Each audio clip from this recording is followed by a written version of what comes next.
se eu vou comer esse pirulito que eu achei no mercado. Igual o vídeo anterior, quando a gente quebra brilho. Mas tem um negócio também, que quando a gente bota na língua, ele explode. Então não esqueça de deixar seu like e se inscrever no canal. Então vamos lá. Eu vou abrir então aqui pra mostrar pra vocês.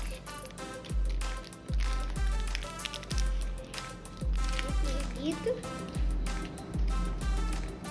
Aqui, ó, gente. Pirulitão, beleza. Então vamos lá.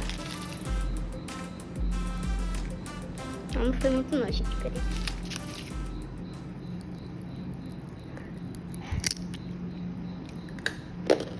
Eu vou tentar botar tipo uma colherzinha assim, gente. Vou ver aí de perto, gente. Gente, é muito legal isso.